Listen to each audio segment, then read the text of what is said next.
Welcome to CCSD, that's easy for me to say. Football field, what is this? The CCSD 4 field, I think, where Oceanside is going to close out its regular season against region foe Academic Magnet. These two teams coming from very different directions, however, as Oceanside, though they started the year with a few losses against some very good teams, have come on strong and won the region handily by trouncing Hanahan 2 weeks ago. We had an off week last week because Battery Creek was unable to dress up and play us due to COVID issues. Academic Magnet, meanwhile, is having a rough year. There's some really high IQs on that team, no question about it, but their athletic prowess may not be quite where they would want it to be. And they also have low numbers on their team with I counted 21 players out there today. And anyway, they're coming into this game with a record of 2-6 on the season, and they're yet to win one in the region. So I hope you'll stick with us as we bring this live stream to you. I'm Robert Brunson, and I'm here today, of course, with my sidekicks, Brian Powell and Chris Swisher. VP, how you doing tonight? Oh, it's the last game. Last game of my son's senior year. It's kind of weird, kind of strange. Came fast. I know it, man. I know how you feel. That's I've been exciting, though. Had kind of a fog all day today, thinking this will be the last regular season Oceanside game. But, you know, the good news is we got the playoffs coming up right around the corner. Well, that's why there's a fog. So who are we playing in the playoffs? Do we know that yet? Yeah, I think we got Lake City coming up. That's Region 6, 4 seed. They're not real good. It's a playoff game, so you got to go out and win. Yeah, a lot of teams make the playoffs here in South Carolina, the way they have it configured.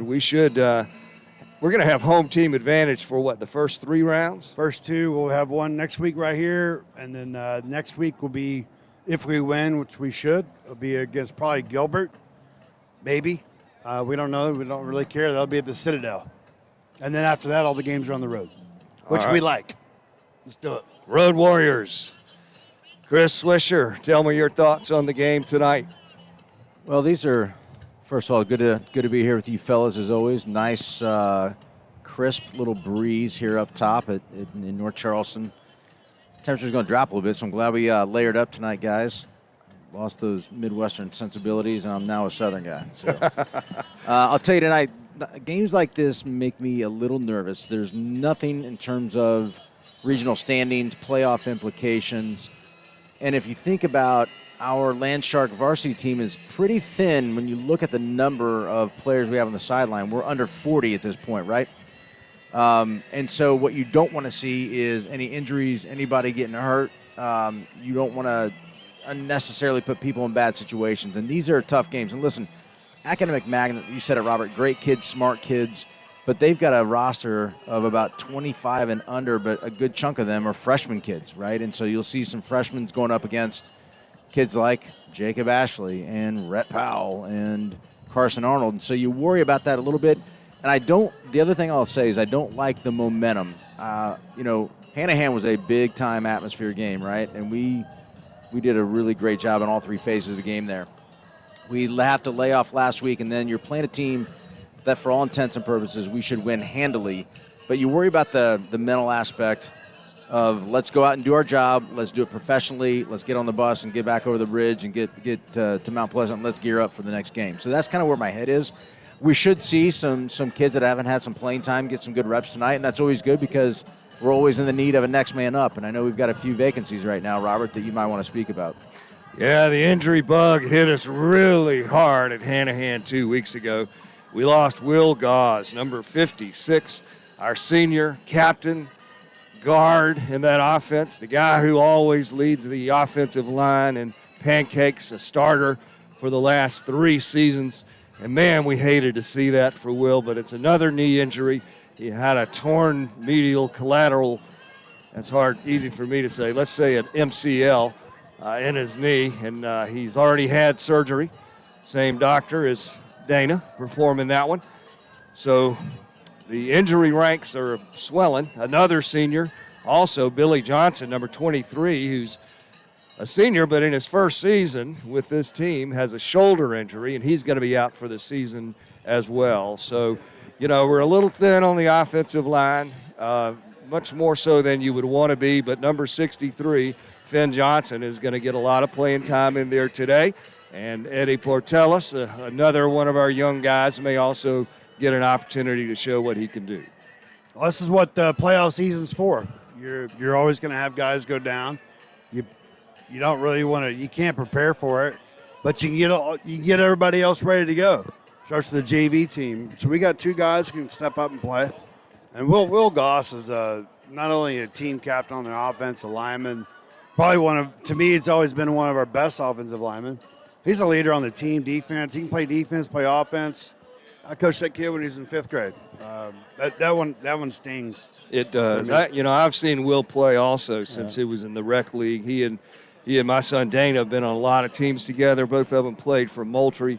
There's a little bit of a Moultrie bug here because I didn't mention it, but number 45, Justin Oree, also out for the season. Yeah. And he was a big part of our defensive line. Yeah. So we got 4 starters out, all seniors. And to me,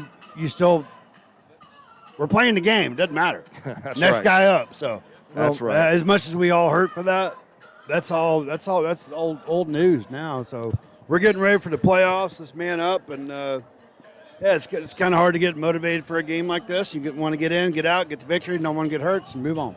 I tell you, maybe we can talk a little bit about that next man up. So our JV season concluded this week. Collectively, a whale of a great season for those young Sharks. We ended up 5-1. We suffered our first defeat this Wednesday night against the Beckham JV team, which is comprised of all juniors, sophomores, freshmen, and about 90 kids on that sideline. So it was a rough game for us, but I tell you, I saw a lot of good things there out of those JV guys, and we've got some guys that are capable of stepping up. There's some kids that are on our O-line that could fill some gaps, a couple of linebackers, and so I would expect Coach Call and staff to make the decision after tonight's game. You'll see our sideline get a little thicker in numbers and kids that can come in a pinch and give guys a spell when we need to. There's some guys on that team can play. We've named off 8 kids out there, and 8 of them will go on there and play quite a bit in the playoffs. So that's good. We need those backup players, and that's what it is. It's about getting the whole team together, JV and varsity, and then you combine it into one when it comes to playoff time. Now we finally get more than 45 on our sideline. It'll be good. So, as we say, it's kind of hard to get real fired up about a game like this. I've been asleep all week, Robert. But, Academic Magnet, it's just hard to dodge the fact that they don't have a very good football team. But they do have a great high school, something that the Charleston public school system can be very proud of, always ranked around the very top of all high schools in the country in terms of academics. And, as much as we love this football, it's all about academics at the end of the day. I'll also admit I have a bit of a soft spot because my daughter graduated I from forgot there about this. 2 years ago. She was a Raptor and actually played a little lacrosse for them. Nice. And she lost her senior lacrosse season due to COVID, as so many spring sport athletes did in that spring of 2020. The year that we never want to live again. Well, we thought we were going to be right back in the same boat this year, but luckily, it's been kind of a clean season so far. It has, with the Battery Creek game, didn't go forward, but for the most part, and of course the first game against Goose Creek didn't happen, but otherwise we've been pretty good. I do want to point this out. We got Shane Mahoney up there as one of our captains tonight. Pretty cool to see him up there as a senior and starting offensive lineman now. Shane, of course, another one of those Moultrie boys, but he's managed to stay healthy, and he's held down that right tackle spot all season long for the Sharks. Of course, Carson Arnold, one of the permanent captains, is out there. We're missing Will Gause, 56. He's a permanent captain, but can't be on the field. Zach Champagne, another senior, number 67, is out there. And is that James DeVoe? It is. Number 90. He's our other captain. One of you guys watch the toss and make sure I don't miss that part of it while I try to identify the captains for Academic Magnet. Number 22 is McLean Maclosa, Stocklosa. I've known him all his life too, but never can manage to get that last name right. Come on, Robert. He's a great kid and an excellent athlete too. Number 50, John O'Neill, is their other captain, as well as number 21, Brett Cox. And their last one would be number 80, I believe that is, and that's Nash Orza. He's one of their wide receivers. Did I see? Is that an 80? 60. 60, okay. Sorry, it ain't Nash. It's actually Julian Ford, and he's a senior. So what do we got here? Well, Robert and BP, the Academic Magnet Raptors won the toss. They deferred, and so the Land Sharks will receive the ball to start the game. And my understanding in pregame chatting is that we're going to be playing without Spencer McKinley tonight. Is that right? That is correct. Yep, we got a little hip flexor. He had that last year before the playoffs. So it's a good time for that to happen. Went to the doctor, got sealed up. Think he'll be ready to go in a week or so, and they might even let him off next week as well. Get ready for the playoffs. Well, Spencer, of course, we talk about him a lot, but he's a very valuable part of this football team with his ability to put the ball in the end zone on those kickoffs, and he's got excellent range as a field goal kicker as well. So I expect we'll see number 33 doing the kicking for us all the way around today. Yep, it's really key to go. If you go to the second, third, and fourth round of the playoffs, you got to be able to kick it in the end zone because that's when you're going to see all the speed from the playoff teams. And, of course, number 33 is Coleman Franzone. Coleman with a very bright future here. He's just a sophomore. And we have, of course, another great young kicker in Sam Crocker on our JV team, but he played in the JV game, so he will not be available here to do any kicking tonight. It's amazing what we have on the kicking staff here. They're loaded for the next 6 years. So, Swish, you mentioned the JV game. We weren't able to do a live feed of that game, I guess. I don't even know why. I guess because we didn't have a place to set up. Yeah, it was capacity crowd. CCSD in Beckham, they capped the attendance at 800. It was pretty packed. It's their practice field where we played. We originally were supposed to play last night at CCSD 2 at the Wando Field Stadium. Because of the weather we had, we elected to move the game to Wednesday, and it just wasn't real conducive to have a setup. And so, for me, it was the first time I've actually really watched the game, and I would prefer to be calling the game. Just the seating and the crowd, and it was a tough environment. And so, unfortunately, we didn't get to broadcast that one, but we've got them scheduled next year for varsity and JV, and those games are already circled. So. And I don't know if you mentioned it, but of course we lost that game by a score of 17-0. That's correct. That's correct. A little bit of an unfair situation, though, because Beckham is playing a bunch of juniors on that team. But there is nothing about being unfair. It's Wando against Oceanside. Deep in the blood, everybody knows each other, and yeah, that's great. I think it's awesome. So we're getting ready to kick it off here, and I'm trying to read the number on that kicker. It looks like he's 20,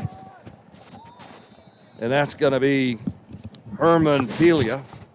He's a senior, and it's an onside kick. Jace Krafchick falls on it right at the 46-yard line, so we'll have great field position to start this game. This guy's got some great hands out there. Of course, can't mention Jace Krafchick without recognizing his father, Scott, who's our producer and does such a great job here, and we appreciate that. And his brother, Tyler, does the camera work, both for us and for the Coaches Huddle system. So the Krafchicks, great contributors to this program. Number 2, Colby Shirey, the quarterback, a senior coming out. Looks like Vaughn Blue is going to be in there on his left as a running back. We're going with 4 wideouts. Quick pass over to the right side. Too low, too hard for big, tall Cole Strickler, number 8, to hold on to. That'll make it second down, 10 yards to go. Brian, we're probably going to see a bunch of those quick little wide receiver screen-type passes today, huh? That 1 week they did 2 to the left, 2 to the right. We're not showing nothing. Well, I'll tell you, last year when we played Magnet, we used it as an opportunity to kind of unwind our throwing game. But here it looks like we're going to run it again. It's a end-around jet sweep. Zay Offord has it. He fumbled it, though, and one of the academic players recovered it. Well, let's just make it exciting for the fans to watch this ball game tonight. So the Academic Magnet fans are going crazy as they got a big turnover here. Zay offered little jet sweep, right to left motion, and he was just zooming through those guys downfield. I feel for Zay because when he got the ball here, we knew he was going to score a touchdown. So he was wide open. He thought he was seeing the end zone.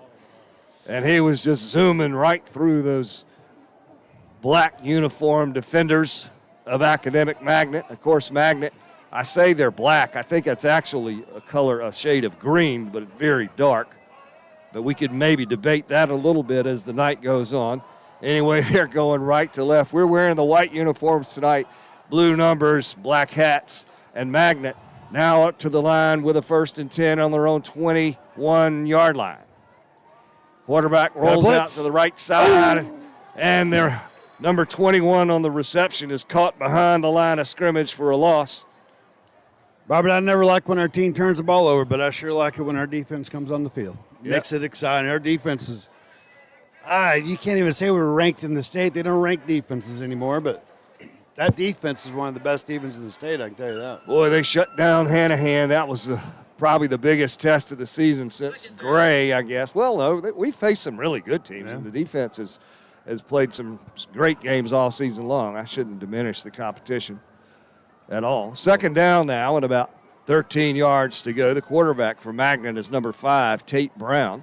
Their normal starting quarterback would have been 17, William Hyatt. He's out with an injury. They put a man in motion. Quarterback back, wants to throw it. Not sure what happened. The ball, that's got to be an intentional grounding. There's a flag on the play. Unless maybe there was some holding going on in there. But, I mean, I couldn't exactly see what the quarterback did with the ball, BP. We got in there really, really fast. I think he just kind of threw it in the ground to get rid of it. But it had to have been a wide receiver or somebody, a fullback right next to us. So I wouldn't see a penalty on that. Well, these Academic Magnet kids know how to make a business decision. That was a very smart play. But it's, in all likelihood, not going to work out very well for him in terms of field position as the referees march it backwards, and sure enough, it's an intentional grounding. So Magnet, moving backwards, is now going to have a 2nd down. And it looks like, I don't know, what do you say, 22 yards maybe to go for a first.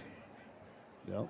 And, back here deep in their own territory, you wonder if they're going to maybe try to run it a little bit. It's going to be an uphill battle most of the day, I'd imagine. So Tate Brown, number 5, their quarterback, jogs out onto the field after talking things over with Magnet's coach over there on the sideline. We got a really big student. Do you see that, Robert? Is that our student section? That's not ours. Oh, that's Magnet, man. They don't play. They definitely have a great student section, and we'll get Tyler to put the camera on them in a little bit here. At any rate, that was an incomplete pass, and I said it was 2nd down, but it was actually 3rd because there's a loss of down with intentional grounding. So now it's going to be 4th down and about 22 yards to go. There you see the student section over there, and they call it the bird cage. I think that's what they call their student section. Of course, the Raptors is the mascot. And now they're going to punt the ball away. I can't see who that is to punt it back there. That's number 5, so that's their quarterback, Tate Brown. And, boy, that one's almost blocked. But he does get it off. He gets a nice bounce, and Oceanside's going to have it 1st and 10 around the 41-yard line. Now, there's a commotion down there. Yeah, we didn't touch it, but it looked like our coach was trying to get everybody away from the ball. But we lucked out on that one. I'm surprised we didn't hit the punter either. He kind of got a side-off kick on that one. Didn't get hit. Yeah, he was lucky to get that one off, and he did get a very nice bounce. And I won't say he was lucky. He was very skillful. Very skillful. To get that ball off with all those people charging in all around him. I probably would have curled up in the fetal position. Speaking of which, that did happen in this game last year on one of our kickoffs. The the Magnet player just went down into the fetal position. I forgot about that. It's one of the craziest things I've ever seen in high school football. Pistol formation, hang on, handoff. Vaughn Blue has it. Oh, he's Vaughn's going to go all the way. Nobody going to catch him, I don't think. He crosses the 10-5 and into the end zone. He got touched one time.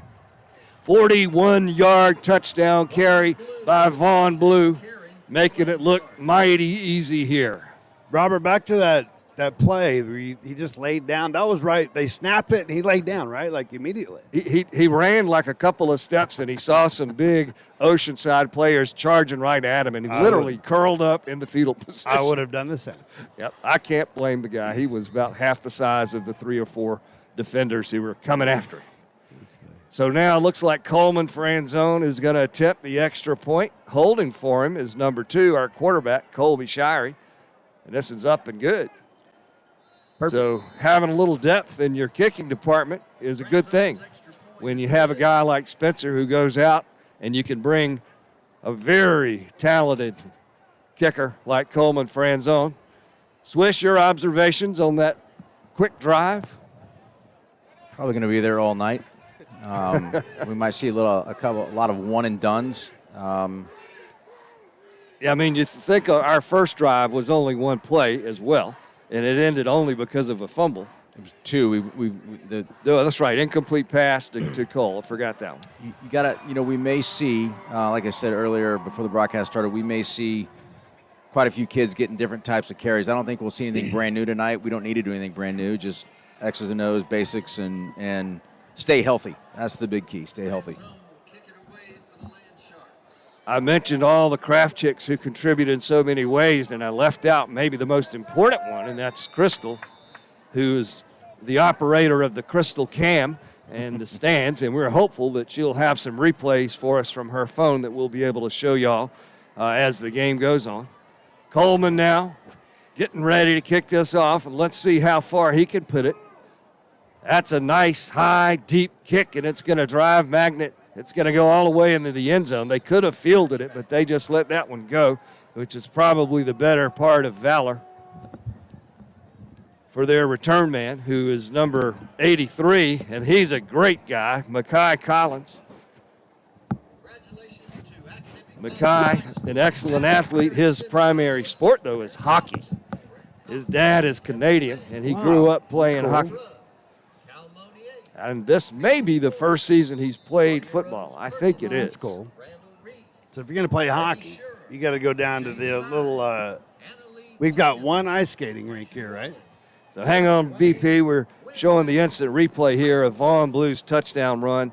Before this play gets off, we better flip it back to live action. We'll take another look at that in a minute.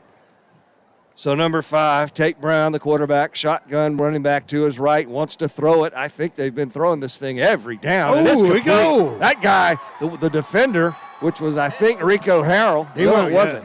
That was number 26, Tez Spahn. And Tez tried to jump that pass, it looked like, and it got into the receiver's hand in a big first down for Magnet. They almost had it, though. A couple inches. And I believe number 22 was the receiver on that play. And that would be McLean Stocklosa. And McLean, as I said earlier, is an excellent athlete. He's played football all his life, all the way through the Mount Pleasant Rec League and so forth. That was good that our defense has shifted over, still covered him in case he missed the ball, made him stop, and they did get a first down other than a touchdown. So they have 2 wideouts to the left. They got 2 tight ends. Quarterback rolls, kind of throws it sidearm, trying to get it to number 42. That would be Donovan Hamilton, but there was no way to complete that one through all those white uniforms that were in the quarterback's way. They had Carson Arnold right in his face. I think I would have come and sidearmed it too. Now it's going to be 2nd down and 10, line of scrimmage on the 31-yard line. The Raptors. Quarterback running back out onto the field after conferring with their coach. Of course, they're not running any kind of a hurry-up offense. They want to keep this game at a very slow pace, and they want to keep their offense on that field as long as they can so their defense can be rested. And, of course, a lot of the same guys are both offense and defense for this team. So the quarterback puts a man in motion left to right. He wants to throw it to him, drops it back, defended well by Carson Arnold. Carson slapped that ball down with his left hand like it was an annoying fly. Don't tease me like that.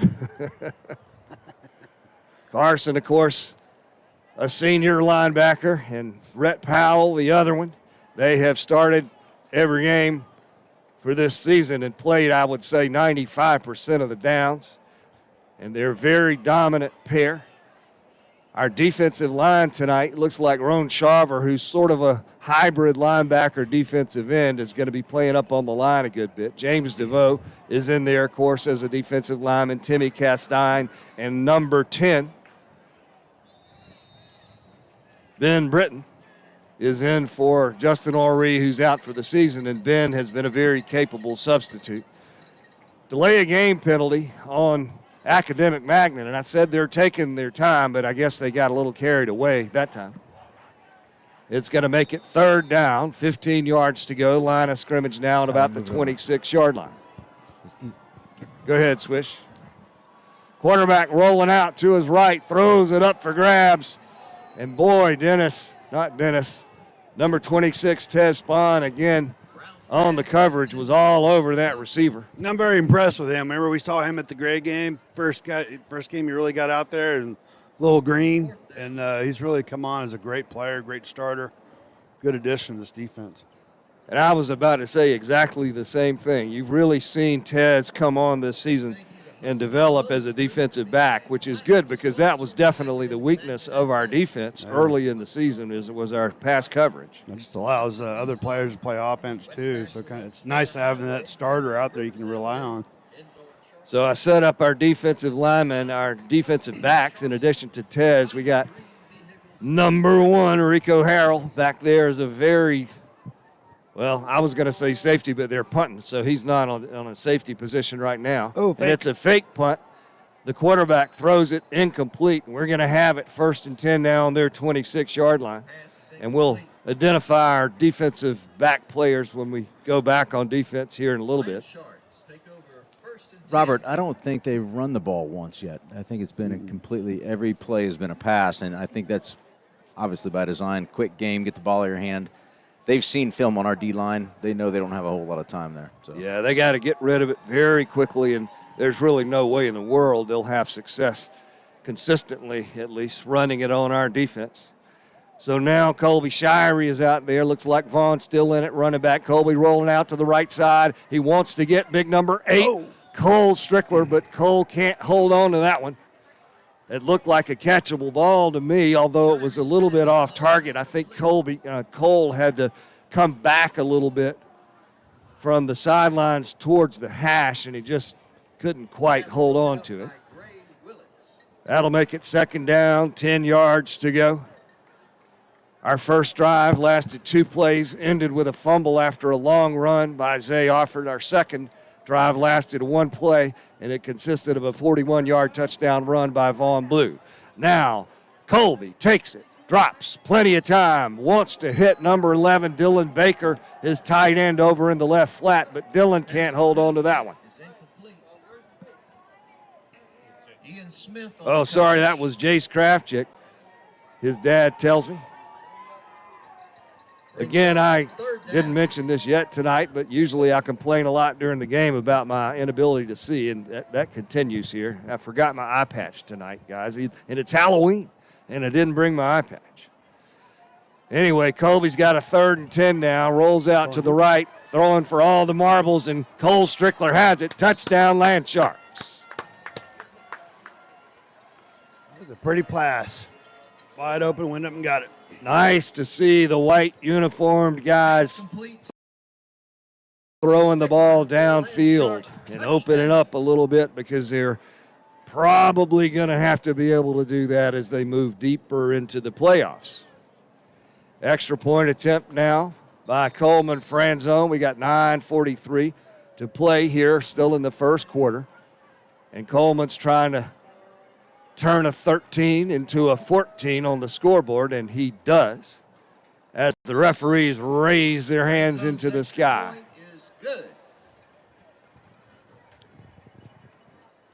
So we haven't had a first down yet tonight, have we? We've had 3 drives and no first downs, but 2 touchdowns. That's kind of different. How often does that happen?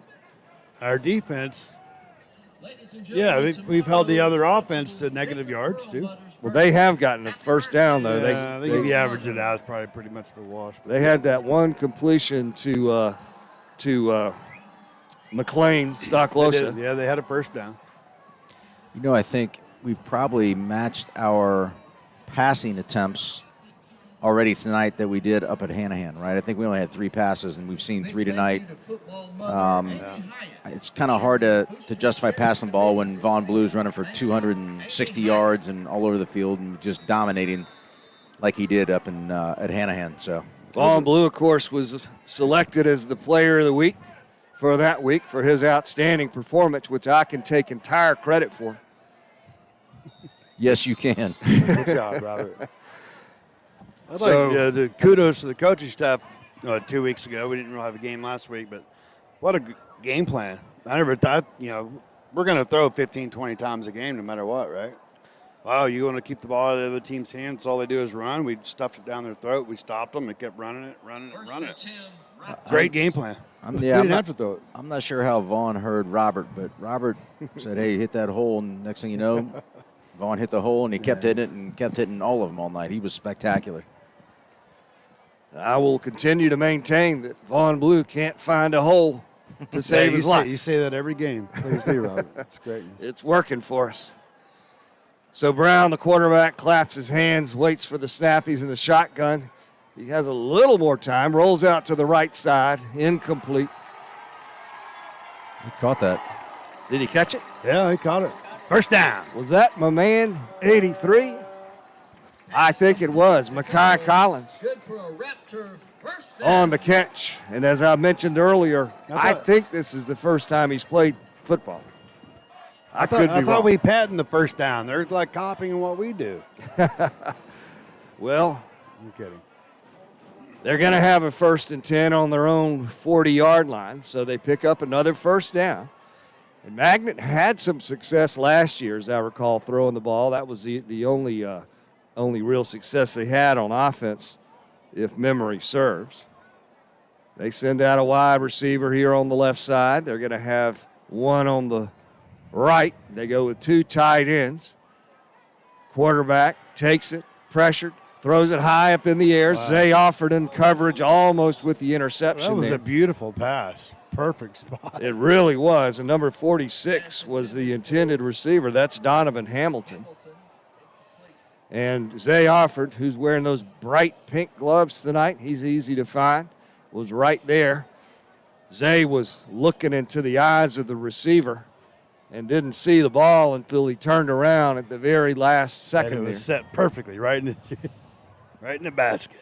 Now it's going to be 2nd down, 10 yards to go here at CCSD field number 4. They really need to come up with a better name than that for this very nice football stadium. Let's find somebody cool and name it for him. Got a blitz here. Anyway, it looked like a completion to Hamilton, but Zay broke it up, and the ball came loose, and number 46 targeted for the 2nd time in a row, unable to hang on to that one. Well, he had good both hands on that catch. Beautiful pass, and Zay broke that up at the end there. Great defensive play. This quarterback, Tate Brown, really showing us something. He can sling it. Let's not let it go unnoticed. The Academic Magnet line has given him enough time to get the ball out. They're doing a great job right now, and we're bringing heat. Every time we're bringing at least 5 guys. We've got up on our defensive line, Ben Brenton is in the nose guard position. Timmy Castine on his right, on his left, James DeVoe on his right. We got Rhett Powell all the way up here. Roan Shaver, Carson Arnold, they're all charging in there. Oh, intercepted. Zay Offord intercepts it. Great play. Lots of pressure coming. The quarterback threw it, drilled it downfield, and one of the Magnet players is still down out there, and I'm afraid that's going to be 46 Hamilton, who caught that nice pass earlier tonight. Is that Zay that got the interception? He jumped that play. It was Great play. Yep. Zay saw that thing coming from a mile away. He was doing a good job pre-snap reads. He was taking that inside route away. I was watching how he was setting up, and he just kept, right before the snap, he kept creeping in and took that slant angle away, and that was a great play. Of course, if Magnet is unable to run the ball at all, which they appear to be, they are going to really have a lot of pressure coming all night on Tate Brown, who, as we have said, has demonstrated that he's got a very good arm and he's very courageous as well. So great to see Donovan Hamilton getting up, walking off the field, and hopefully he'll be able to get back out there before too much longer. It didn't look to me like he got hit particularly hard on that one. There was an interception right in front of him, so who knows. But he seems like he'll be okay. So now the Sharks come out on defense after that interception. Colby Shirey still out there. Vaughn Blue, you wonder if they're going to give Edward Rodenbach some time and maybe some others at running back as well. This is a fake handoff, play action, pass downfield. Zay Offord has it at the 30, hit immediately, but that'll be a First down.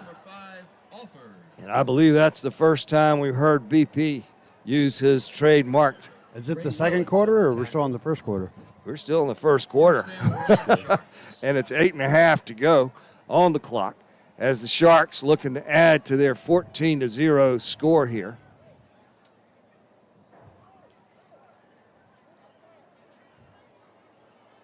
Colby kind of taking his time as well. We're not really rushing it. He faked the handoff, then he keeps it, and a couple of the Magnet players drag him down from behind. Robert, something we haven't spoke about tonight with Will Goss being out. Jacob Ash has been moved over to the right tackle spot, I'm assuming. I haven't seen it, but I know he's on the right-hand side. Big thank you to Booster Concessions Co-Chairs. And 63 is going to be in the left guard spot. So Jacob is in the right guard spot. He swapped sides. Shane Mahoney still sticking with his right tackle position, and Monroe is the left tackle. On the tackle for Magnet that last time was John O'Neill and Sammy Cooper. As Colby fakes it one way, runs the other, tries to hit Dylan Baker, but throws it over his head. Dylan was wide open. That's going to make it third down and about 6 yards to go.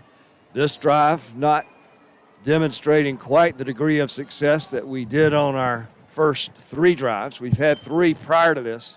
One ended with a turnover after a long jet sweep run by Zay. The next one was only one play. It was a touchdown run of 41 yards by Vaughn Blue.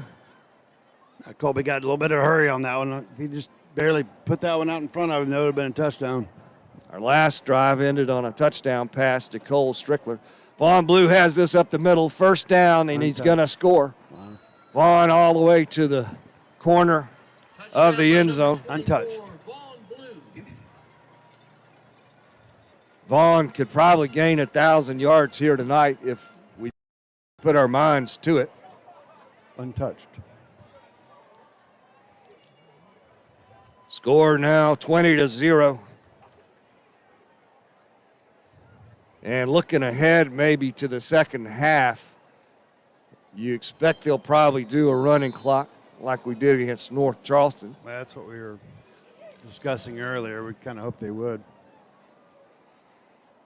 Get us to our hot dogs Oh, no bad snap. a little sooner. Actually, it was a good snap. So Coleman, after a bad snap, throws an interception in the end zone.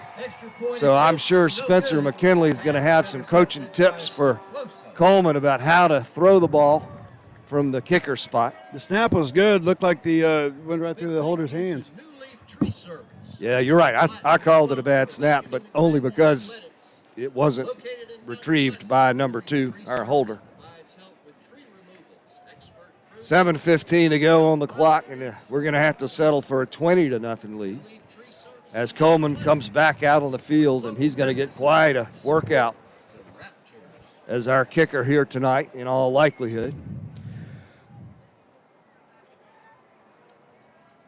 The Raptors have that dynamic number 83, Makai Collins, deep along with number 22, McLean Stocklosa. Both those guys seniors. What was the last name on the last number? McLean Stocklosa.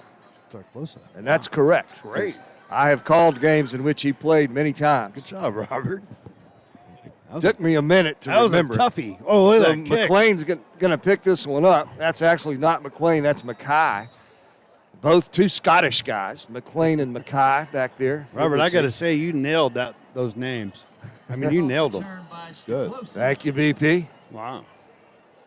But Mackay, they wanted it to roll in the end zone, and the dang ball stopped at the 1 yard line. Did y'all see that? He had no Completely choice. stopped and went back to the Oceanside side. So So Put a little English on it, just like sputtered out and stopped right there. it's because Robert said their last name so well. that's pretty crafty of Coleman to kick that one so that it would stop on the 1. And frankly, it was very smart of Mackay and on the ball to see it and pick it up so that we didn't get it and score a touchdown. So Tate Brown, their quarterback, who's impressed us early, even though he wasn't their starter at the beginning of the season, trots out onto the field with a play from their coach, Steve, and Camp on the sidelines. They're going to go with the 2 wideouts, one way out to the left side, a pistol formation. Quarterback again throws it over the head of the intended receiver. That's McLean again. That's a good play. Oh, he is 1 yard from being the farthest player past our defense. Need to toss that ball up just a little bit higher. Kid's off to the races. So our defensive backs, we mentioned earlier, we got Rico Harrell, number 1 at the safety position, along with number 3, Zach Hagedon. So it looks like we're going to go with the 2 safeties. On the right corner is Zay Offord. On the left is number 26, whose name we keep calling here tonight, and that's Tez Spahn. Tez, a junior. And then the linebackers we've mentioned before, Carson and Rhett. Rhett rather, inching up on the right-hand side, and oh my gosh, it's another delay of penalty game on Magnet. We keep sending everybody so fast towards the quarterback. I mean, all they got to do is just loft to one, just barely get it up there, and the kid's going to be gone. How many interceptions you think we might have tonight, 4. Brian? 4. 4. All right. There's one. There's one right there, and it's in for a TD. That would be Rico the Harrell. late Flag flag, comes, 2 flags come flying in there. And Looked like Ben Britton went out to throw a block and got somebody in the back is what I think they're going to call right there on about the 8 yard line, right on the sideline. Hopefully it's after the interception. yeah, probably going to be on the run back. So we'll have it 1st and 10, but we won't be getting those 6 points quite yet. They called the pick. We can't say the pick 6, but Chains haven't moved over there. So that's an illegal block in the back, as the white hat shows us the sign. We'll have it on the 12-yard line. still counts as an Oski and a first down. Get chill bumps every time I hear that. Wait till the playoffs start. It gets exciting. Oh, yeah. The next game should be an exciting one, although Lake City might not be the toughest team we'll play. Yeah, everyone will get a little tougher every week. So Colby takes this one, rolls to his right, has 2 guys over there, throws it into the end zone, touchdown. Rico Harrell. So Rico was denied that interception TD return due to a bad block, but immediately makes up for that by catching one on the fly in the end zone. That's a nice gesture from the coaching staff, right? Yeah.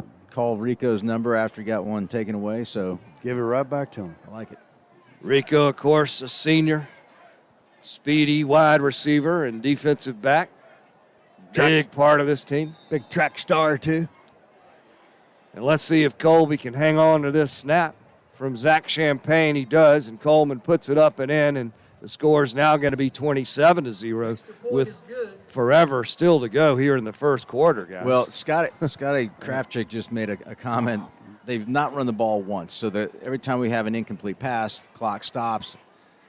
And even if they were running the ball and the clock was burning down, getting the delay, who cares? Because you've got 40 seconds that burn off. But we literally have more than half of our original first quarter. It's 27-0. I might predict we will go to a running clock in the second quarter. Second quarter. And that's what happened last year at Johnson Haygood Stadium. Did it really? Yep. I remember that. And let's talk about the I may have running been clock asleep. for a minute, because is that something that the coaches can simply agree to do? Both coaches must agree to it. It'll be if one doesn't want to do it, then we don't.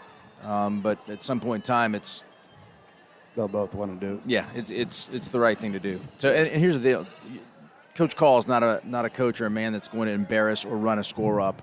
You can't stop kids from playing and making big plays and picking balls off and running them back or running kickoffs back. But he believes in that football karma as well. Yeah. So Coleman here trying to put another one in the end zone, and McLean lets that one go all the way through. They just don't want to catch it. They don't want to return those kickoffs because they know they're going to get better yardage by taking it on the 20-yard line. Our Academic Magnet High School Employee of the Week is Monica Vallejo. Ms. Vallejo is the new counseling director at Magnet. Coaching staff for Oceanside, of course, our head coach is Joe Call in his second season. He's also the offensive coordinator and the quarterbacks coach. Willie Offord is the assistant head coach and defensive coordinator. Antoine Robbins, Gamecock legend, like Willie Offord, is an offensive line coach. Another Gamecock legend, a little younger than those guys, is K.C. Crosby. He's also our JV head coach, and he coaches the linebackers on defense. Jared Shaw is the defensive back coach and our strength coach. Markel Willis is the wide receivers coach for varsity and JV offensive coordinator, and Eugene Benton is our special teams coach and operations guy. Malcolm Howard, a running backs coach. Dante Campbell, former Oceanside player, coaches the defensive backs, and Andrew Niemeyer has the defensive line. So they just downed it. I was looking at the coaches here. What happened? And the center he snapped it and downed it too. So they lost a yard there, and none of us quite knows what happened. Looks like he just took a knee. I mean, the center snapped it and took a knee and let the nose guard run right by him. So Tate Brown, their quarterback, comes over to the sideline, and McLean, Stocklosa, and he are chatting with the coach, and McLean seems a little frustrated. And, They're going to get another delay here. yeah, I mean, is there a timeout? What's going on here? Clock's running. Where's the play clock?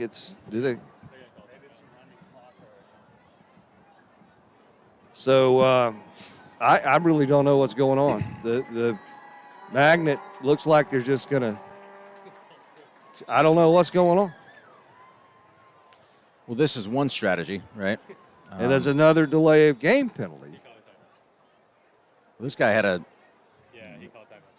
Okay, so they called a timeout. They let the clock run down as much as they could and then called a timeout. Folks, we still have 5 minutes and 52 seconds left, first quarter. So that was just a strange series of events that took place here as Magnet tries to get their offense untracked here in the first quarter. They've thrown the ball every single down on offense here today. Robert, it feels like a defensive game strategy while they're on offense.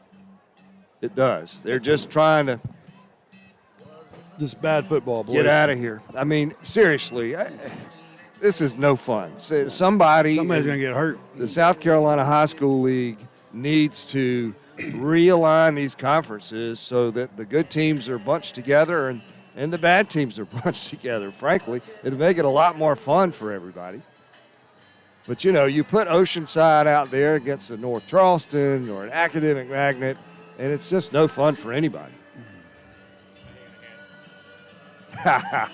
Kraft Chick says they're hand-to-hand, but I'm not going to go that far. I wouldn't go that far. I mean, North Charleston beat them 60-0, didn't they? North Charleston beat Academic Magnet. Well, I've got the scores 6-0. right here. Was it 6-0? Thanks to I left off a 0. Swish. Okay. Yeah, they lost to Pinewood Prep 43-7. Then Burke 30-22.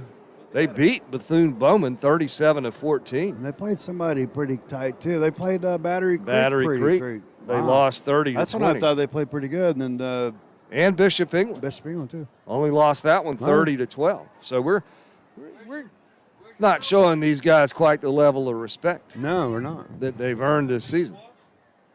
But I am frankly a little frustrated here, as I'm sure everybody is. The Magnet coaches are out talking to the White Hat. The players are just standing around on the field.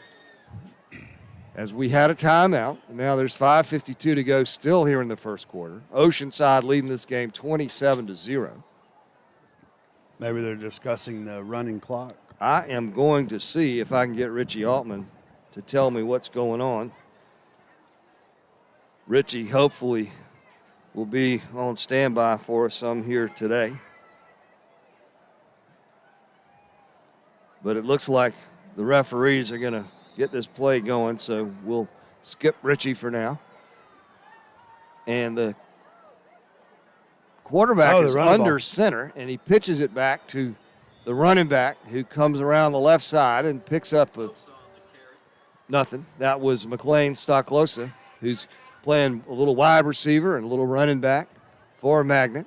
Well, that's they the best, lost yardage there. Best way to run the clock off right there. Just hand the ball off. And Yeah, if you keep throwing it every play, I mean, the game will never end. night. So Tate Brown, again, walking out slowly to the sideline.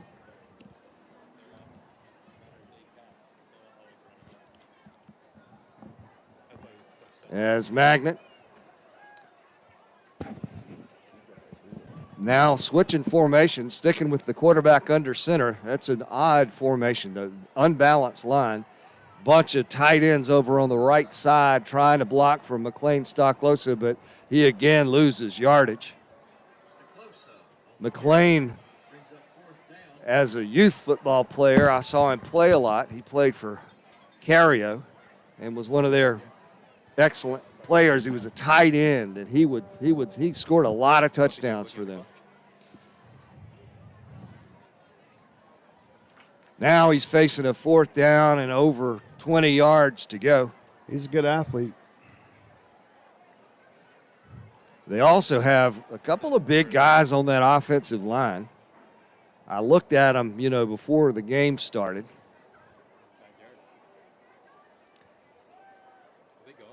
And, they're going to go for it on 4th and 20. And Tate Brown, who also punts for them, is going to pitch it back. And don't know if they're running back. He got out of the end zone and up to about the 3-yard line. He didn't get back to the line of scrimmage. And, it's almost like Magnet's not even trying tonight. And that's to take nothing away from their players who are out there on the field. Why wouldn't you just punt it? Well, Robert, get that one. Robert and BP, let me share some info. The discussion with the referees there with the academic Magnet coaches was they were under the assumption we would have a running clock the rest of to start the game. But it's not. It's not a running clock. And it took them until 4 minutes left in the first quarter to figure that out. They're still not running, though. So Edward riding back in now. Shotgun formation. He's going to give it to Tuck Swisher, number 22, and Tucker takes it down to about the 4-yard line as we're giving our substitutes and our important backup players an opportunity now. Did you say substitutes? Did I? You did. Well, I intended to say substitutes. Hey, Scott, can we rewind that? I want to get a replay on that last play. Well, Edward and the rest of the team, they're moving slowly as well. We're going to keep the ball on the ground, hopefully, and just, run the clock out. You have to wonder, why did Magnet think there was going to be a running clock from the very beginning? They were offsides there. They're somebody on the left side of their defense charged in there with a little too much enthusiasm. That'll move them half the distance to the goal line.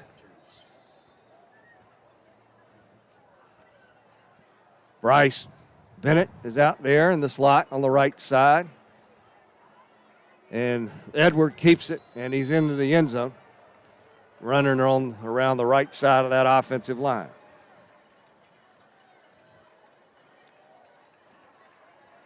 So with just under 3 minutes to go here in the first quarter, Oceanside has a 33-0 lead. And they're about to make that 34-0 if all goes well for Coleman Franzone.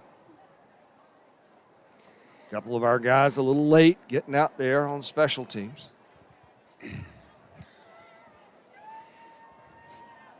Snap is good, up and in.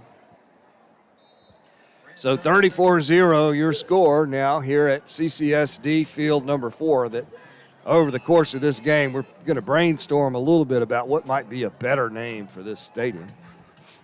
Got to bring a board game out and play some Monopoly. You lost me there, BP. Do something. I mean, we can't sit there. We got a long way to go, guys. You're right.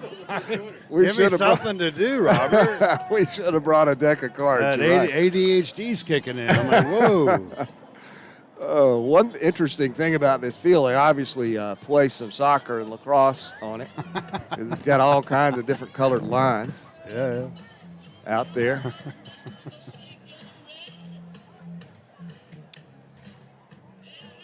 They could name the field after, some legendary educator like Lucy Beckham. The whole high school is named after her. And who is that? Edward Reinbeck? Wow. There we go. He kicked it off, Edward. My goodness. And Magnet's going to bring it up to the 15-yard line. You don't think he was down, but I would give him down right there. And the runner just kind of dropped to the ground there. With the ball flopping around. As the defender, I think it was Carson Arnold on the tackle there. I'm not certain. Coleman comes out and gets the tee for Edward. Did you all know Edward could kick? I know. We got a third-string kicker now. That's good. Didn't know he could kick.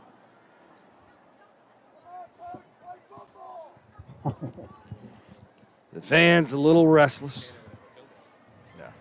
The clock is not moving, 2:50 to go. And is anybody going to guess why the Raptors thought they would start this game on a running clock? I've never seen that happen before. I've never heard of any coach ever agreeing to doing a running clock before the game starts. Sure, that's not the case. So Brown, the quarterback, has 2 wideouts. He has a wing back on the left. McLean Stocklosa, the running back, takes a little swing pass and is tackled right away. I believe that was Zach Hagedon. Or no, it was Carson Arnold on the tackle. But Carson is not hitting. Actually, that's not Carson. That's number 6, not number 9. So give me a second. That's Matt Brown on the tackle. Matt, of course, is senior defensive back for the Sharks. I'm looking to see if we've substituted anybody on defense. I don't think we have a whole lot of players over there to substitute in for. It'd be nice when we get the JV up for playoffs. We'll have some players to substitute. I'm a little confused because I don't see Carson out there. I only see Rhett at the linebacker spot. Or maybe that's Carson's Carson up on the left end. Yeah, as a defensive end. Yeah, that's him. All right, so the quarterback is rolling out, and it's incomplete to McLean Stocklosa, who's probably somewhat thankful. Look, our defense is good. It feels like our defense, starting defense, is going against the JV team on offense. And it's not fair. Somebody's going to get hurt playing the games like this. No one's going. Certain people aren't going full speed. I agree. This situation, I mean, Academic Magnet should be in a single A region. And I'm glad they have a football program so the kids can go there, have the opportunity to play. And They got a great basketball program, too, though. I think their lacrosse team is pretty good, Sure too. it is, yeah. So it's third down, 15 yards to go with 1:46 to go first quarter. Brown drops back, good completes a play. pass to Hamilton, Good 46. play. Hamilton, we bring him down at about the 17-yard line. But Magnet has a play for some positive yards. They got 4 yards, 4th down. Donovan Hamilton on the carry. Got back up to the original line of scrimmage. Now it's 4th down and 10, and you wonder, are they going to go for it like they did last time? And they are, although it's hard to say because their quarterback is also their punter. And he had a pretty good punt that first time, but I guess they figure we have at least a 50-50 chance of blocking every punt. Or running one back. Yeah, so why not go for it? So it's hard to – it looks like they are going to punt, though. Brown is pretty deep back there. You know he's going to throw it. That's a fake. Oh, Hamilton. touches his fingertips. I'm telling you, Hamilton. they're like 3 inches from scoring every time. We're sending everybody, and all he's got to do is catch it. That's a freshman, Dean and McCullough. run. It touched his fingertips. He almost had it. At 48, Dean McCullough was the intended receiver. Rhett Powell, the linebacker, on the coverage there. And as BP said, if McCullough could have held on to that one. Rhett would be running all day on Monday. True that.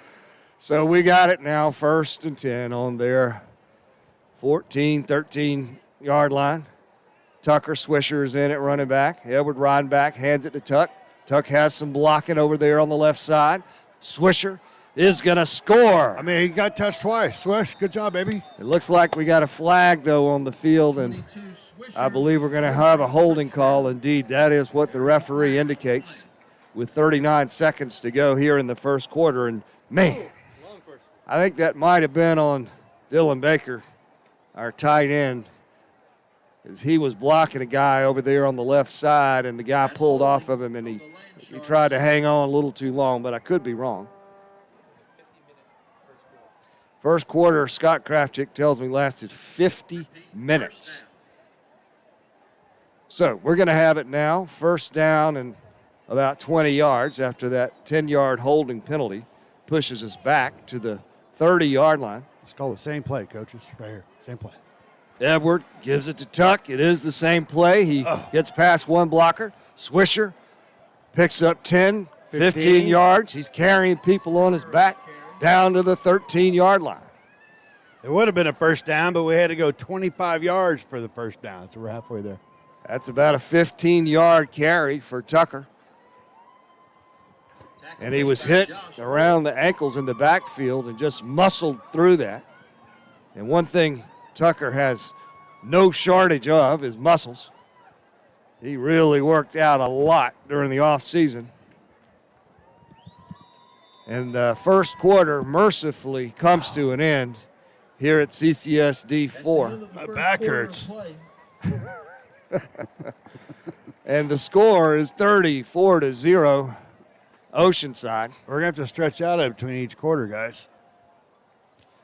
I would look for a running clock here to start the second quarter. That's let's see if there's a meeting with the coaches here and the referees. Please.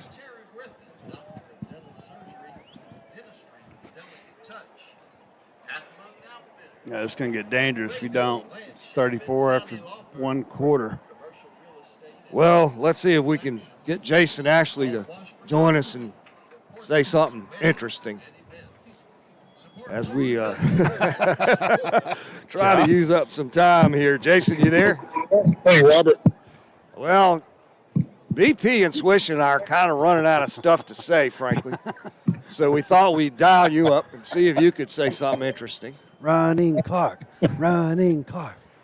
Yeah, well, I really wish they would go ahead and start running this clock, Robert.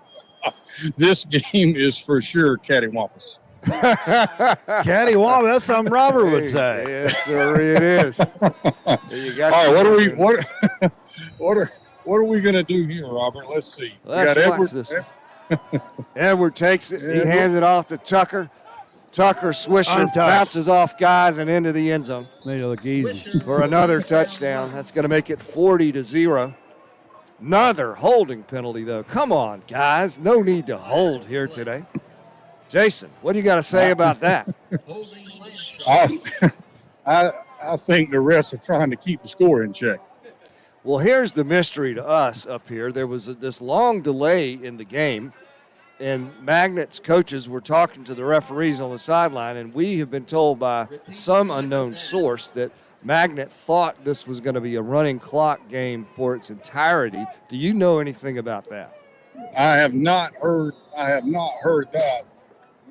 What was weird to me is why did they kneel the ball on second down? Do you guys know why they did that? Not sure. Tucker's running it again, this time up the middle, and he's probably going to score again inside the 5. They hit him, and he dives across the end zone. I don't know if y'all There's know, another flag on the play. I don't know if you noticed the coach down here was calling run the clock. Touchdown carry. He just came up, pointing up upstairs for that. So BP is saying that one of the Magnet coaches was telling the clock operator to keep the dang clock running. Did that one get called back? Yeah. Yeah, there was a flag on the play, That's- Swish. 3 touchdown runs in a row that have been called back on a flag. I mean, Jason, what is going on down there? I don't holding again. I do not know. I've yet to see a true hold. Now maybe I've missed it. I don't know. They are. But I'm not seeing Rivens jumping up and down here on the sidelines. Normally he would be losing his mind right now.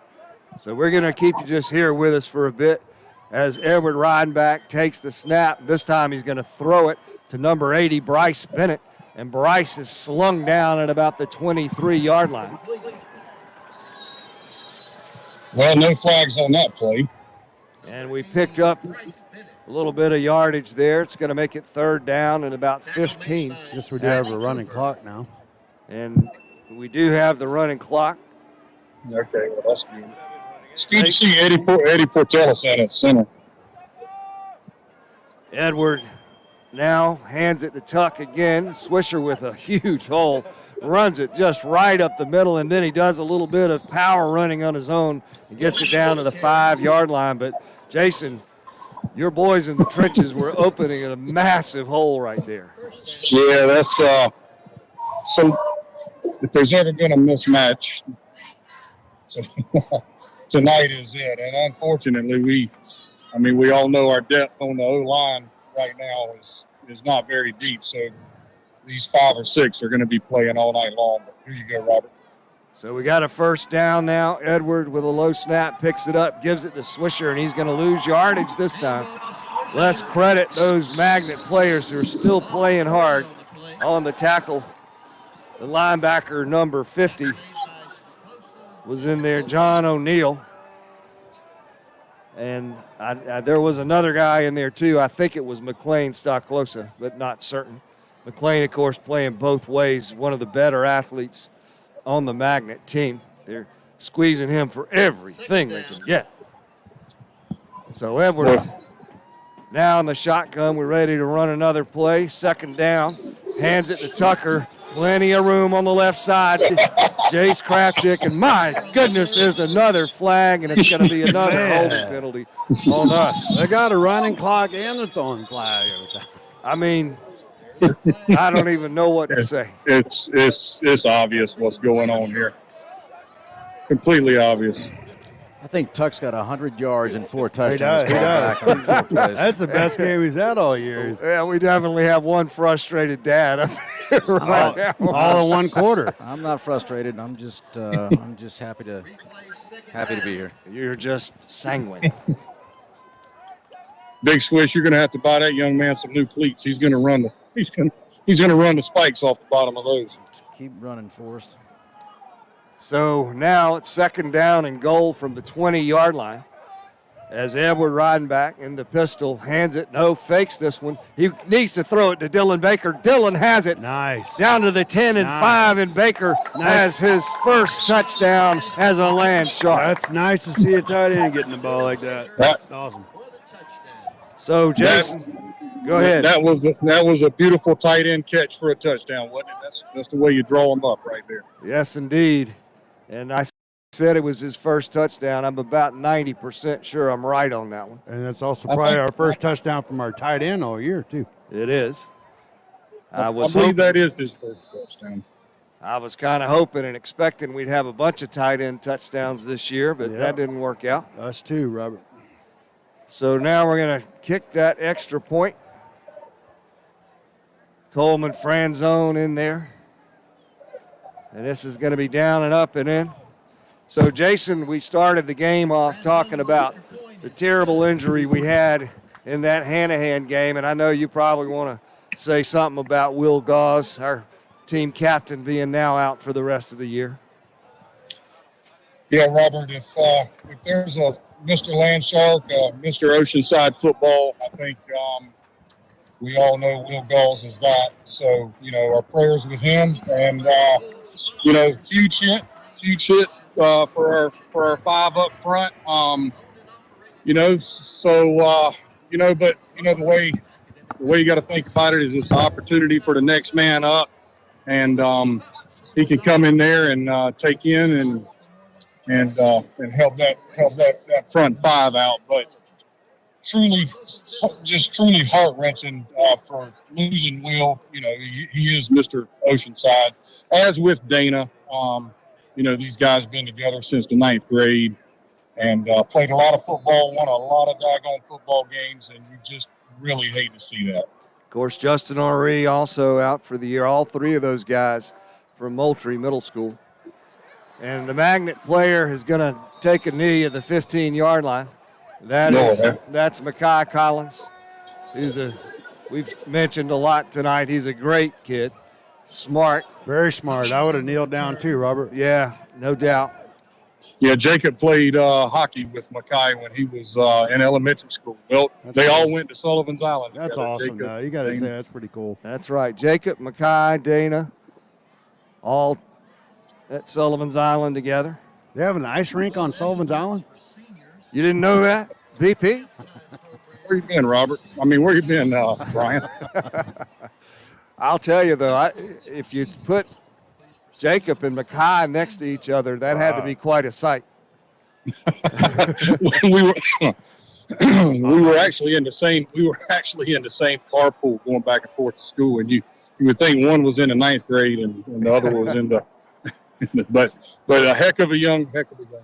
So Brown, the quarterback, completes a pass for a gain of about 1 yard, and I think that's Makai again. It is number 83 on the catch. He's a big Clemson fan too, by the way. He can't wear enough orange attire. So, Jason, we're going to give you a little break, and we'll check in with you later on in the game. Thanks for joining us and spicing things up a little bit. All right. Give me a shout back there, buddy. All right. Now it's going to be second down and about 7 yards to go for Magnet. So are we going to debate whether their uniforms are black or green, or y'all just going to concede my point that they're dark green? They're black, and their cheerleading outfits are green. Well, I haven't seen the cheerleaders. They're kind of hidden down there. I was here early, and They're black. they're green. They're green. The cheerleaders' Yes. uniform. Yes, Yeah, I'm sir. talking about the football. Anyway, the incomplete pass. The cheerleading outfits are green. The mascot's green, and those are black jerseys. Now, here's an interesting point, and we'll come back to that in a minute. We're going to see if Swish will weigh in on the uniform color debate. But Timmy Castine, we haven't called his name yet tonight. And I guess that's because they're just getting rid of the ball so quickly that he can't get in there from his defensive line position. He's definitely not taking the game off because he's always 110 speed every game, every play. And we got a message that his brother, Miles Castine, is going to be playing football here tomorrow night. Really? I don't know who he plays for, though. Really? It was his exciting. mother put that out on the team's app. Come check that out. So now it's third down. Let's call it 7 as the linebackers show blitz. The quarterback completes it to McLean Stocklosa. Did he hold on to that ball? Yep, he caught it. So that's up to the 20-yard line. So now Magnet is going to have a 4th and about 5 to go. And you query whether they will go for it or whether they will punt it. They've had 2 what I will call fake punts tonight. Query. I'm going to come up with Coach, a mini. should we query it or should we kick it? Are we going to query the ball or throw it? Trying to get a false start and delay a game. So, Tate Brown, number 5, the junior quarterback, back out there, and let's see what he's going to do. He has 42 with him, I think that is, in the backfield. No, it's not 42. That must be McLean.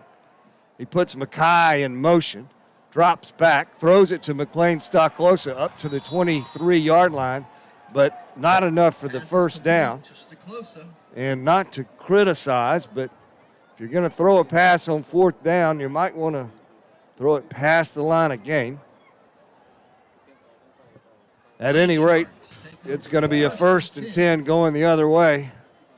I don't want to talk bad about anybody, but if you're, I don't know, if I was a coach, I just want to teach my players. Maybe they want to be a coach one day. So what are you saying, Brian? You got to punt it. Okay. Well, I mean, punt it or, just, I know, everybody's just, it's not fair. we're going to have 50 points. Well, we won't have 50 at halftime, and we did have 50 at halftime. What are you talking about? Against We'll North 50. Charleston. It's going to be 50. Not at half. It was a minute 22 to go in the second quarter. We got plenty of time. But we got to get 9 points to get 50. Anyway, Rico Harrell's going to jet sweep around the right side. I thought he'd probably take that one all the way in, but he only gets down to about the 13. Looks like he's going to be short of the line of game. So that'll make it 2nd down and less than a yard for Oceanside. We got Jace Kraftchick split out to the left side. Rico Harrell also wide out on that side. Cole Strickler wide to the right. Zay Offord goes in motion. It's a jet sweep right to left this time. Zay Offord is into the end zone. See, we got 41 seconds left, Robert. Has another touchdown. Look at that. No flag on this one. So, BP, you may prove me wrong. We may hit 50 before the end of the half, but we're not. It's a running clock, and it's under 30 seconds. So we'll have to settle for a 48-0 score. And didn't we have 50 at halftime in the North Charleston game? I think we might have. Yeah. And that one, we only did a running clock in the second half. Right. So that would explain why we had a little more time. Yeah. And we don't say any of this to be, jerks about this. I mean, understand. I'm just you trying know. to entertain myself. Yeah. So that's an extra point that's up and in. 48-0 is your score here at CCSD Field number 4, which I would suggest be renamed Robert Brunson Field. Oh, I like that. You like it? Has a nice ring to it. What was that word you said a while ago? We should call it that. Query Field. No, I don't think that's going to happen. It would work. But we're at halftime now. Sometimes, y'all, we'll talk our way through the halftime, but this time we're going to take a break and point the camera at the clock, and we will see you for the third quarter.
All right, halftime coming to a close here. The senior players from Academic Magnet honored, along with their cheerleaders and so forth. And we got Richie Altman on the phone with us right now to talk to us a little bit about that first half. And Richie, what do you think?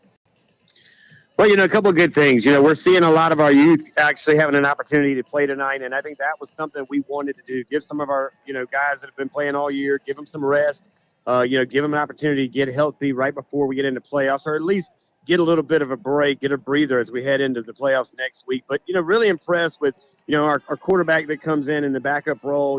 He's been a big part of keeping up Kobe Shirey on the sideline, but he gets an opportunity, and Edward comes in and does a great job. And then I think our running back comes in, number 22, man, and lights it up. He had 4 touchdowns called back.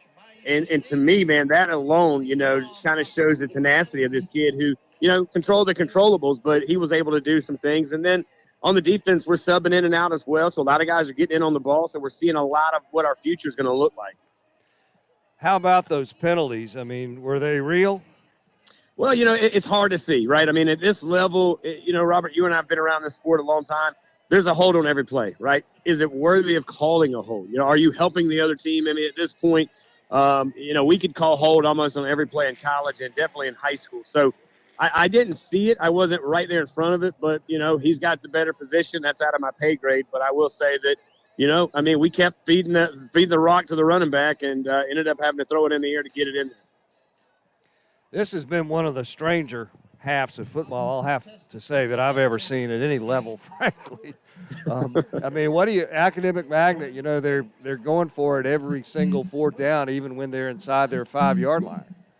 Right. The thing that kind of surprises me with these guys is that, we've got a running clock, and I think that's a gentleman's agreement, and I respect it. But when you agree to that, you're thinking they're going to keep the ball on the ground, they're going to run the ball. But the whole first quarter, it felt like 3 hours long because they kept throwing it in the air, and you can't keep the clock running if the ball hits the dirt. So, or at least in this one, the turf. So, this is a team that you see, they don't have the size that we do. They also don't have the body count that we do. So, give it to these kids who are still playing. They're hustling on off the field on the other side. They're still getting coached up. The fans, I mean, that student section over there, we can hear them all the way on the other side. So, at least they're enjoying their final game of the senior night here, of course, at their home field. Yeah, that's a great point. The birdcage student section over there is one of the better aspects of their football program. But I'll tell you, we were quite confused there when the coach of Magnet, they just seemed to stop the game, and then they went over and talked to the referees. And my understanding is that Magnet wanted to start a running clock in the first quarter, but that Oceanside didn't want to do it quite that early in the game. Yeah, we want to not, run the score up by any means, but we still want to get a body of work, right? I mean, our season's definitely, not over after tonight. It's the reset button gets hit every night after our win or after every Friday night. But this one is going into, of course, the playoffs. So this is our second season. This is what we played for up until this point. This is why we played the non-conference schedule that was the toughest non-conference schedule in the state of South Carolina in high school football. But we did that so that we can get in the guys we need to get in because, again, you never know what the playoff looks like, and we need to get some of these cats who have practiced on scout teams and different teams an opportunity to kind of let's give them a chance. I mean, some of these kids, this is their senior opportunity as well, so we need to at least allow our kids to have that opportunity. And the running clock at the beginning of the game, I mean, that's kind of a tough call. Yeah, I've never seen that done before. If you're going to do a running clock at the beginning of the game, you might as well just forfeit. Let's just not go with it, I guess. Because you don't want anybody to get hurt. Chris Swisher now joining us here. It's Richie Altman with us, Chris. Hey, Richie, how are you, buddy? Hey, what's up, Swish?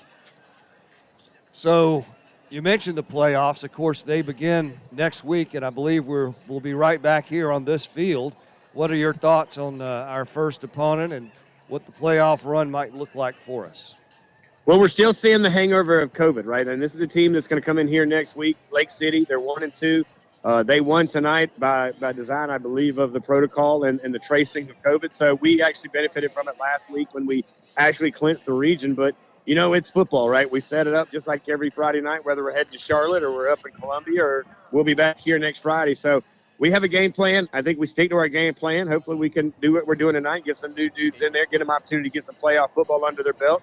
put that on their resume if they're graduating. If not, give them some experience as we go forward. But, one game at a time. This one seems to be okay. So we'll look forward to getting back to the film on Sunday and then get back on the field to practice Monday through Thursday.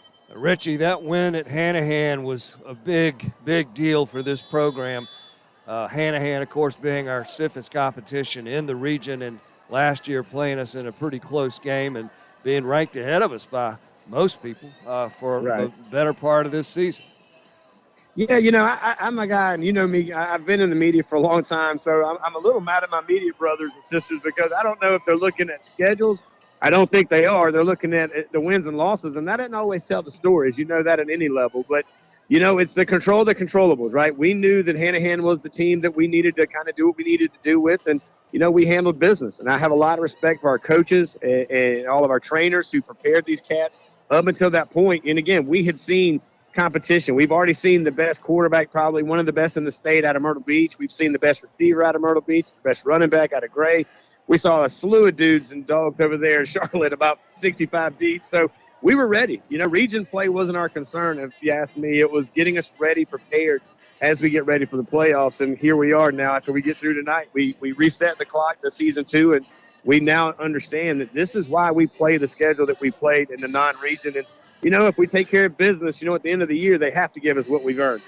So, Richie, we're about to have a kickoff here for the second half. Hope you'll stick around with us for a little bit as Makai Collins runs this one back for Magnet. And oh, my goodness, don't tackle him out of bounds. He goes out of bounds at the 22-yard line. And so Magnet is going to have it here. I noticed the clock is going to be an 8-minute running clock, so this second half is going to go by pretty darn quickly. I think the biggest thing here, guys, is what we need to make sure is that we're playing disciplined football, right? I mean, we've got some new guys in there, but we still need to keep the penalties down to a none or to a minimum. Make sure we're in the right position here. We're still coaching them up. Again, these are cats who haven't seen the field as much, so some of the guys are still in there, so they need to be leaders and kind of teach the guys around them where to be.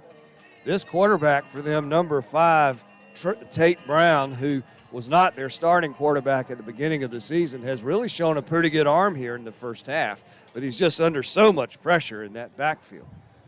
Yeah, and my hat's off to that guy. I met his dad and the starting quarterback a couple of weeks back, and that kid he had an opportunity to do some big things, but next man up, and this kid has come in, as you see tonight. He runs for his life a lot, but he's also able to complete a lot more passes than I thought he was going to do coming in tonight. He was able to find a couple of guys across the middle and kind of take what we're giving him.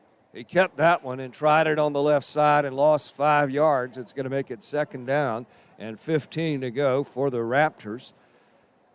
Swish and Brian Powell and I have been debating the color of the Magnet uniforms. Brian says it's black, and I think it might have a little green in it. You're down there in the field. What do you think?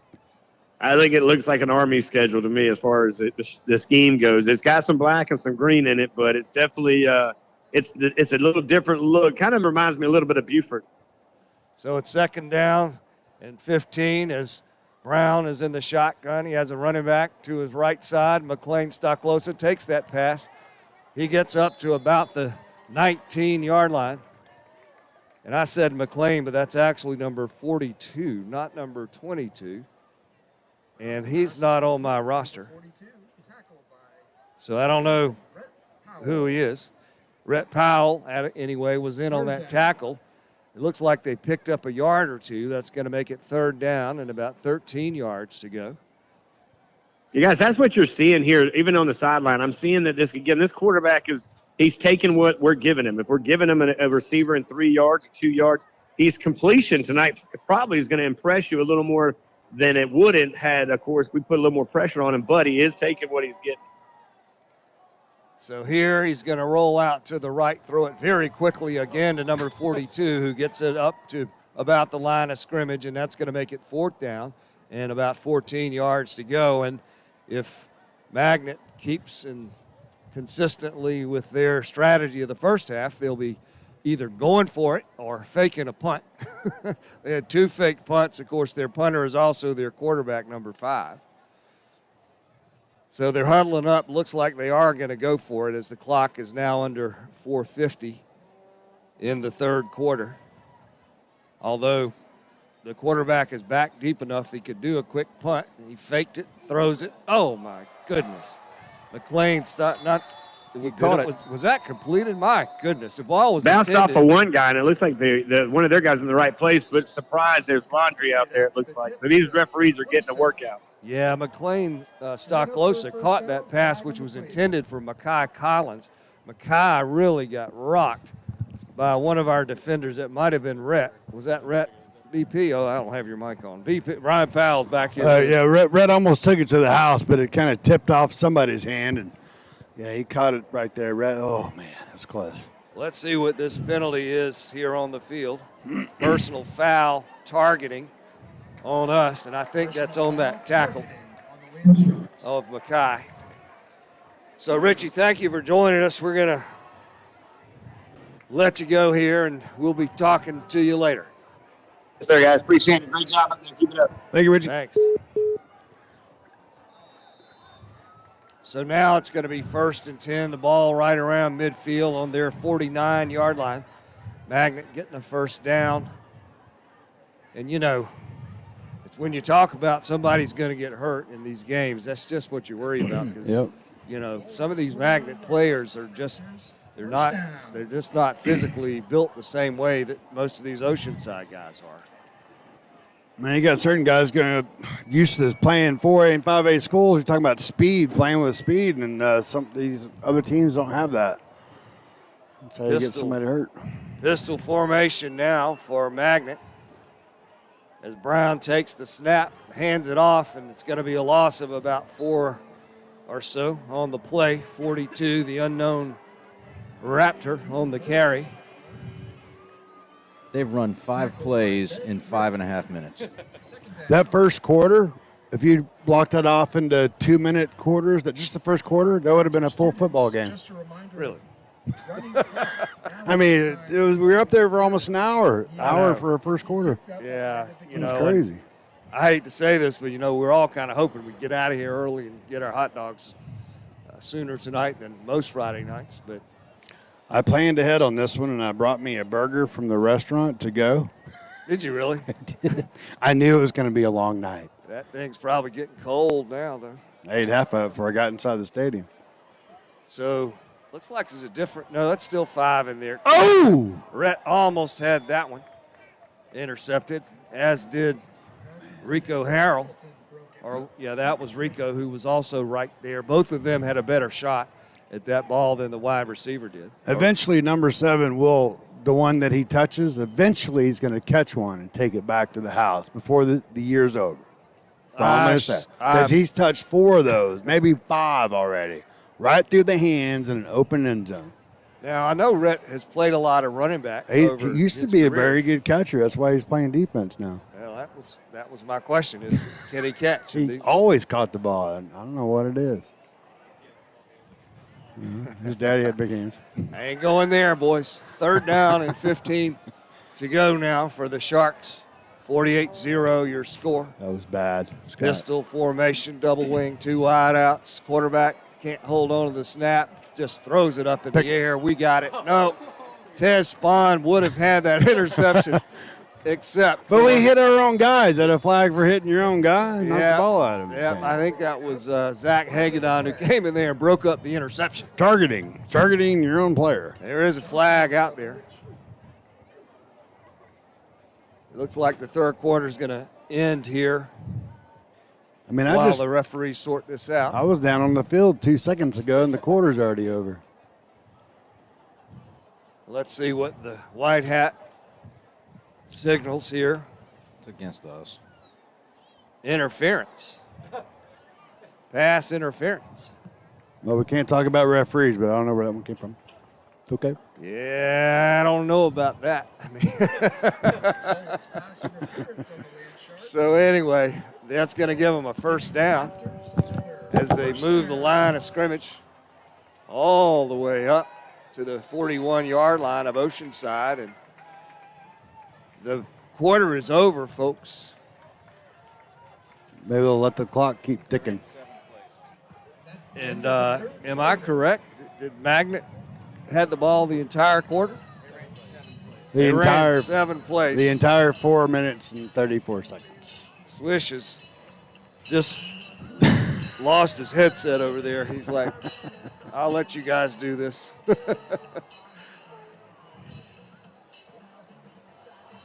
Anyway, I don't know what to say. This has really been a zany game. And I didn't know, Richie Altman was telling us at halftime that Lake City has had a bunch of COVID cancellations. I think he said they're winning tonight as a result of a COVID default, if I understood him correctly. But anyway, that's who we'll be playing next So that week. sounds like they're COVID-free, and we'll have a ball game next week. Well, let's hope so. Hopefully. Let's hope so. Because as you mentioned earlier, Brian, we haven't had quite as much COVID interference with our season as we probably thought we would. Yeah. But we don't want to talk about that.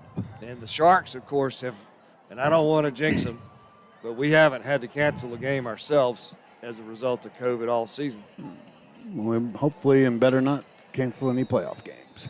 So now Magnet in their Charleston green uniforms have Black. quarterback under center. It's a quarterback sneak on 1st and 10. And James DeVoe says, no, you're not doing that. So it's going to make it 2nd down and 10 yards to go. That's the first time we've called James DeVoe's name tonight. He's another one of those Moultrie players from Moultrie Middle School. And thankfully, There's he's some been healthy. talent coming out of the Moultrie Middle School. Lots of talent. Yeah, but you know what? Moultrie they hardly could win a game back in the day. Cario was the team to beat, as I recall. Marty Hobgood Yeah. had a dynasty there back when our kids were in middle school. We could name this Marty Hobgood Stadium. I kind of like the name of that, actually. Mix in with that other word you said, whatever word that was.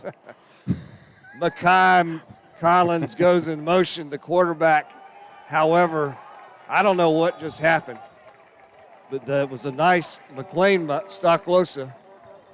No, that wasn't. That was an offensive lineman on the carry. That's not, yeah. So it's a 3rd down. This will be interesting. Let's see if they can get a 1st down. Can we get a replay of that one? Because the Crystal Cam operator, I think she's like, our replay guy might be taking a nap.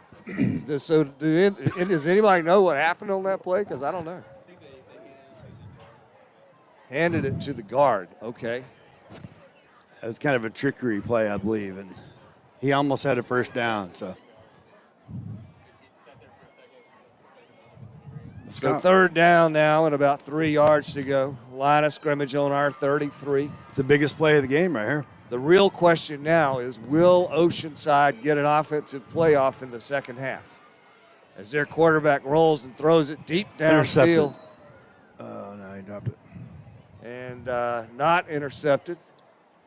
I think that was Zach Hagedon who was kind of close to it. And I'm pretty sure that Makai was the intended receiver.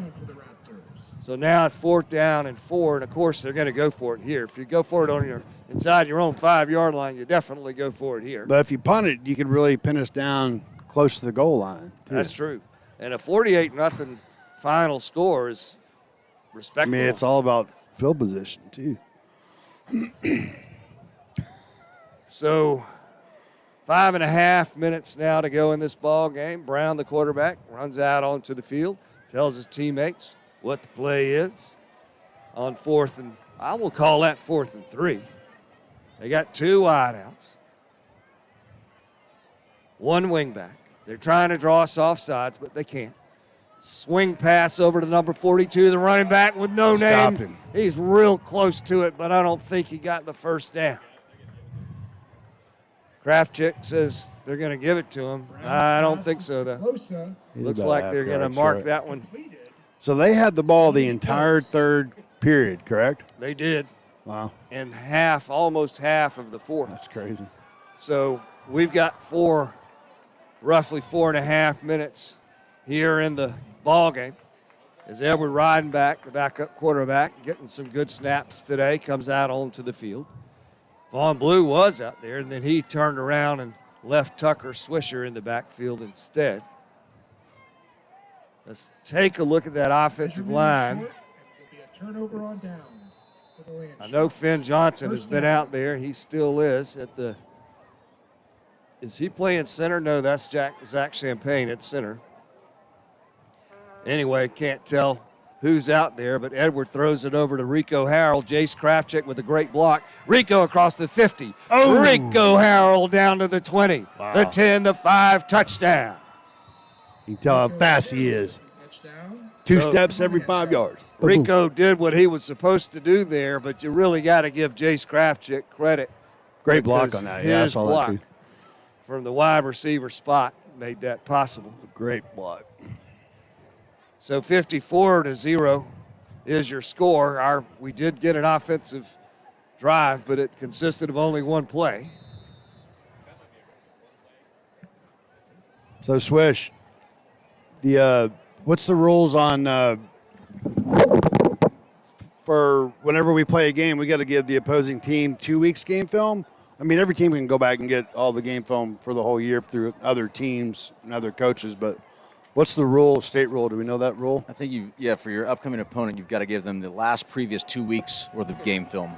So this is not very good game film for the playoff team. So what about the fact that Battery Creek forfeited? Does that mean this is only one game, or is it the last two We'd have games? to last give two them play. the following game, yeah. So they get Hanahan and Magnet film. Yeah. Remaining in the game. And at this point in the season, these coaches all know one another. There's a lot more film Yeah. than 2 games worth can of. find So it. So Edward Reidenbach is going to do the kicking honors again here. Nobody up here knew that Edward could kick until tonight, and he's done a pretty serviceable job.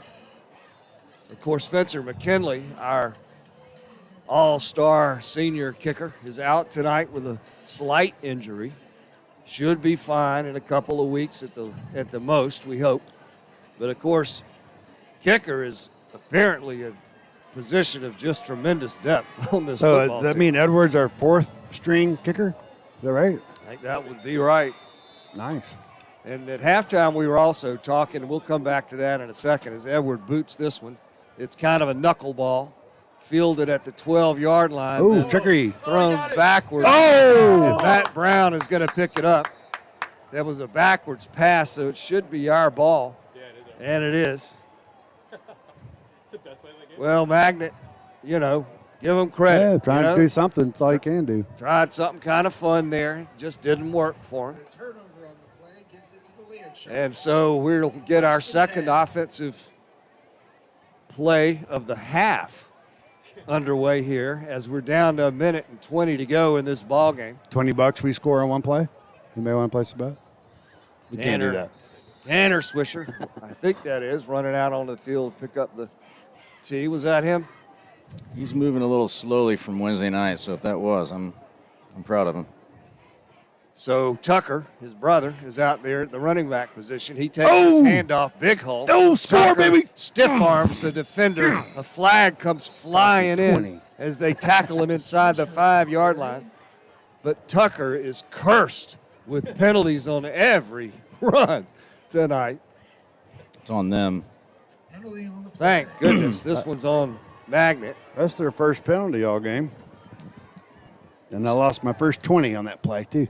And this is probably going to be the last play of the ball game. Let's see if Tucker can get in the end zone again. Scott, you want to double down? 20 seconds, bad snap, hand off to Tucker, and he's in the end zone. No flag. Tucker Swisher, is that his second That's touchdown? his sixth touchdown. Well, sixth, but Fifth one of the day, but second official on the season. So Good job. so the ball game is going to come to an end here. I don't think we're even going to kick that extra Tired. point. And that's the game. 61-0, your final score from